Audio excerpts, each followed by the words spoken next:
नमस्कार सभी को, सभी लोग क्लास को शेयर कर दीजिए। जैसे आप देख रहे हैं स्पीटी करंट अफेयर की बुक काफी अच्छी बुक मानी जाती है। उसी के जो एमसीक्यू क्वेश्चन है उन्हें हम डिटेल से करा रहे हैं। प्रत्येक क्लास में 10-10 क्वेश्चन रहते हैं। तो क्लास से अगर आपको अच्छी लगती है तो हमारे चैनल को सब्सक्राइब कर सकते हैं।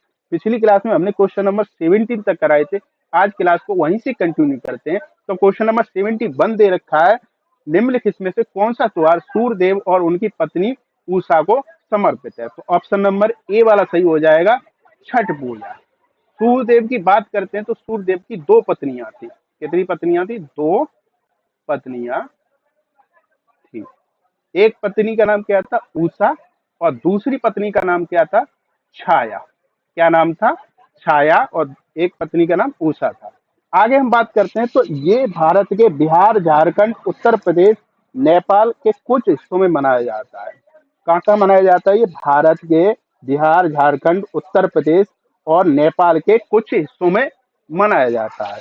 खास तौर पे ये बिहार राज्य में काफी धूमधाम से यह त्योहार मनाया जाता है। कहाँ पे काफी धूमधाम से मनाया जाता है? तो ये बिहार राज्य में काफी धूमधाम से ये त्योहार मनाया जाता है। बिहार की बात करते हैं तो अभी बिहार में ये दूसरा एम्स का उद्घाटन हुआ है।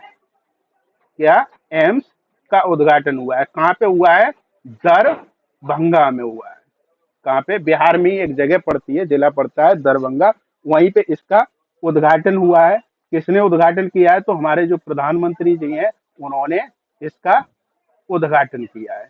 किसने? प्रधानमंत्री जी ने इसका उद्घाटन किया है। कब किया है? तो ये 13 नवंबर को इसका उद्घाटन हुआ है। कब उद्घाटन हुआ है? 13 नवंबर को। इसकी जो ये जो बिहार का ये दूसरा एम्स है। पहला एम्स पटना में है, ये दूसरा एम्स है। इसमें जो बेडों की संख्या है ये 450 इसमें बेडों की व्यवस्था की गई है। साथ के साथ इससे लगभग 8 लाख लोग इससे मतलब लाभ लेंगे। इसका कितने लोग इसका लाभ लेंगे? 8 लाख लोग इसका लाभ लेंगे। आगे बात करते हैं। हमने पिछली क्लास में एक क्वेश्चन आपको कराया होगा कि अभी हाल ही में शारदा सिन्हा थी, उनका निधन हो गया है। किनका निधन हो गया है? शारदा सिन्हा। इनका निधन कब हुआ है? तो 5 नवंबर को हुआ है। कब हुआ है? 5 नवंबर को इनका निधन हो गया है। इनकी बात करते हैं तो बिहार की कोकिला नाम से जानी जाती थी। किस नाम से? बिहार की कोकिला। कोकिला नाम से इन्हें जाना जाता था। आगे हम बात करते हैं इनका जन्म कब हुआ था। शारदा सिन्हा का जो जन्म हुआ था 1 अक्टूबर 1952 को इनका जन्म हुआ था। बिहार के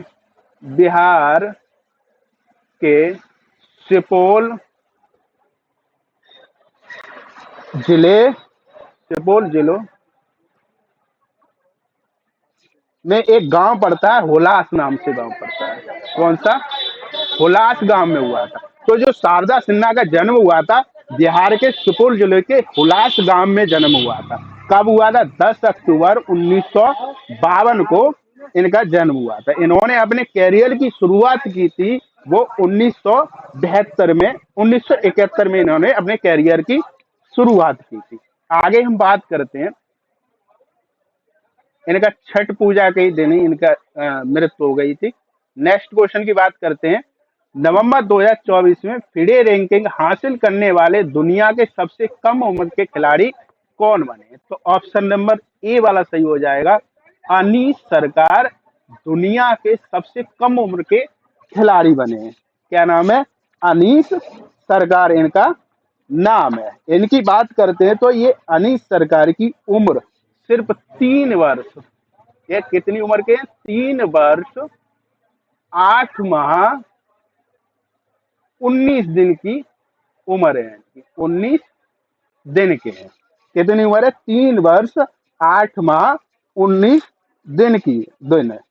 अगर इनकी बात करते हैं तो ये अनीस सरकार ये कहाँ के रहने वाले हैं? तो ये कोलकाता के रहने वाले हैं। कहाँ के हैं? कोलकाता के रहने वाले हैं। आगे हम बात करते हैं जो फिडे है, फिडे की फुल फॉर्म क्या होती है? फिडे की इधर हम फुल फॉर्म बता दे रहे हैं, फेडरेशन इंटरनेशनल डैश एक्सचेंज इसकी फुल फॉर्म होती है। एक बार और सुन लीजिए, फेडरेशन इंटरनेशनल डैश एक्सचेंज इसकी फुल फॉर्म होती है। तो इसका जो आयोजन किया जाता है, ये जो फिडे रैंकिंग जारी की जाती है वो विश्व शतरंज महासंघ के द्वारा जारी की जाती है। किसके द्वारा? विश्व शतरंज शतरंज महासंघ के द्वारा जारी की जाती है। महासंघ के द्वारा जारी किया जाता है। हम बात करते हैं विश्व शतरंज महासंघ की स्थापना कब हुई थी, तो 20 जुलाई 1924 को इसकी स्थापना पेरिस में की गई थी। कहां पे की गई थी? पेरिस में इसकी स्थापना की गई थी। कब? 20 जुलाई 1924 को। इसका जो हेड क्वार्टर है, हेड क्वार्टर कहां पर है? इधर हम थोड़ा आ नहीं रहा है, यहाँ लिख देते हैं। इसका जो हेड क्वार्टर है स्विट्जरलैंड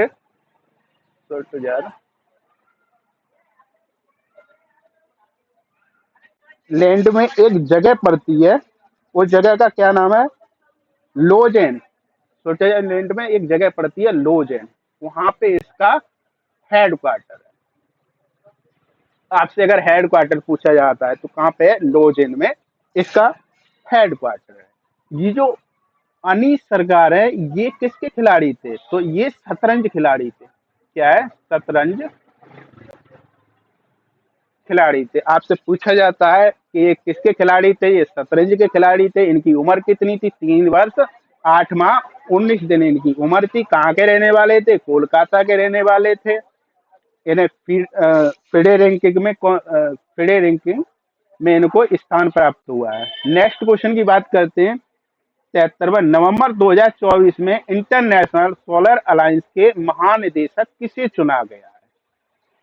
इनकी हम बात करते हैं तो इंटरनेशनल सोलर अलायंस के महानिदेशक किसे चुना गया है? तो ऑप्शन नंबर सही हो जाएगा, आशीष खन्ना को इंटरनेशनल सोलर अलायंस के महानिदेशक चुना गया है। इन्होंने किनका स्थान लिया है? तो ये अजय माथुर का स्थान लिया है। किनका स्थान? अजय माथुर का स्थान लिया है। इंटरनेशनल सोलर अलायंस की बात करते हैं, ISA की बात करते हैं, तो इसकी स्थापना 30 नवंबर 2015 को हुई थी। इसकी स्थापना कब हुई थी? 30 नवंबर 2015 को, जो हमारे प्रधानमंत्री जी ने फ्रांस के जो राष्ट्रपति आए थे तो उनके द्वारा इसकी घोषणा करवाई थी। साथ में ISI का हेड क्वार्टर कहाँ पर है? इसका हेड क्वार्टर की बात करते हैं तो इसका हेड क्वार्टर कहाँ है? गुरुग्राम हरियाणा में। कहाँ पे है? गुरुग्राम हरियाणा में इसका हेड क्वार्टर है। आपसे हेड क्वार्टर पूछा जाता है तो कहाँ पे है? गुरुग्राम हरियाणा में। अध्यक्ष कौन है इसके? अध्यक्ष RK सिंह है। RK सिंह है। कौन है? RK सिंह इसके अध्यक्ष हैं। महानिदेशक कौन बने? आशीष खन्ना बने। किनकी जगह ली है? तो अजय माथुर की जगह ली है। ISA का मतलब स्थापना कब हुई थी?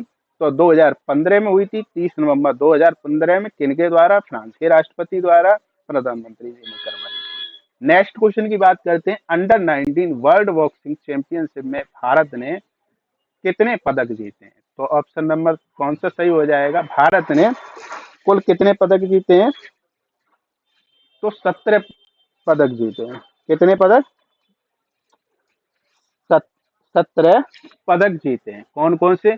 4 स्वर्ण पदक जीते हैं, स्वर्ण, और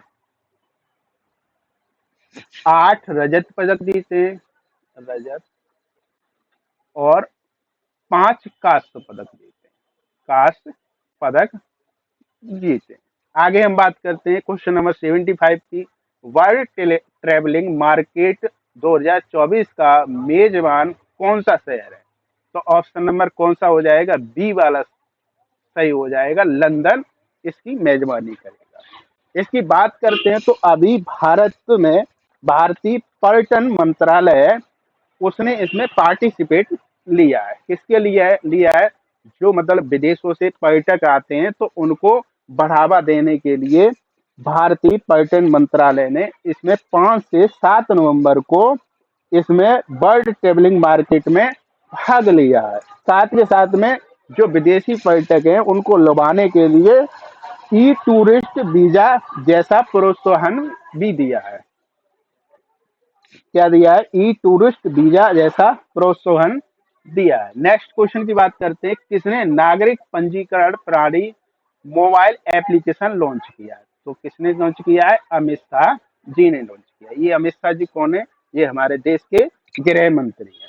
नेक्स्ट क्वेश्चन की बात करते हैं, 2024 में पहला एशियाई बौद्ध शिखर सम्मेलन का आयोजन कहाँ किया जा रहा है? तो ऑप्शन नंबर ए वाला सही हो जाएगा। इसका आयोजन नई दिल्ली में किया जा रहा है। कहाँ पे किया जा रहा है? नई दिल्ली में। बौद्ध बौद्ध धर्म की बात करते हैं तो बौद्ध धर्म के संस्थापक कौन है? गौतम बुद्ध। कौन है? गौतम बुद्ध इसके संस्थापक माने जाते हैं। इनका जन्म कब हुआ था? इधर हम लिख देते हैं, इनका जो जन्म हुआ था वो 563 ईसा पूर्व में हुआ था। कब हुआ था? 563 ईसा पूर्व में इनका जन्म हुआ था। ये क्षत्रिय परिवार से थे। कौन से परिवार से? ये क्षत्रिय परिवार से थे। कहाँ से थे? ये क्षत्रिय परिवार से थे। इन्हें लाइट ऑफ एशिया नाम से भी जाना जाता था। किस नाम से? Light of Asia. एशिया नाम से जाना जाता था। किनको जाना जाता था? गौतम बुद्ध को लाइफ ऑफ एशिया नाम से जाना जाता था। इनके बचपन का नाम क्या था? बचपन का नाम था सिद्धार्थ। क्या था? सिद्धार्थ इनके बचपन का नाम था। अब हम बात करते हैं जो बौद्ध का शाब्दिक अर्थ होता है। इसका बौद्ध का शाब्दिक अर्थ होता है तो इसका जागृत और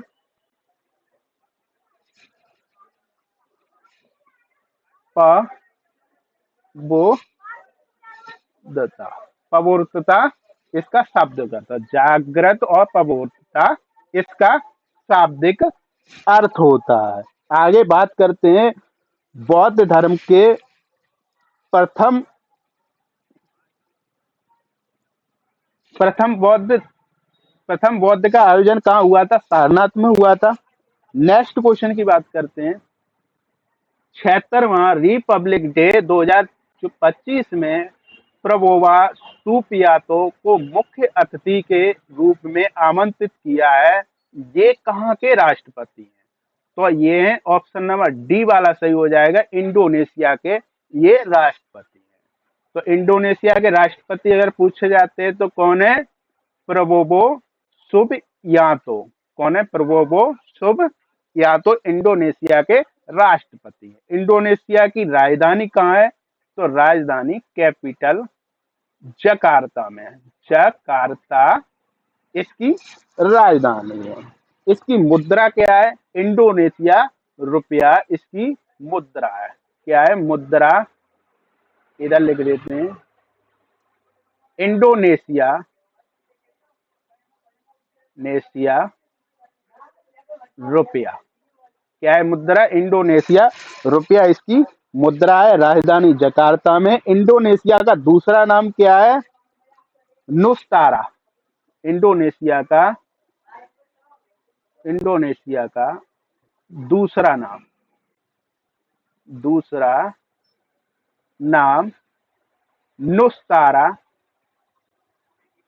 नुस्तारा और ईस्ट इंडीज है। East Indies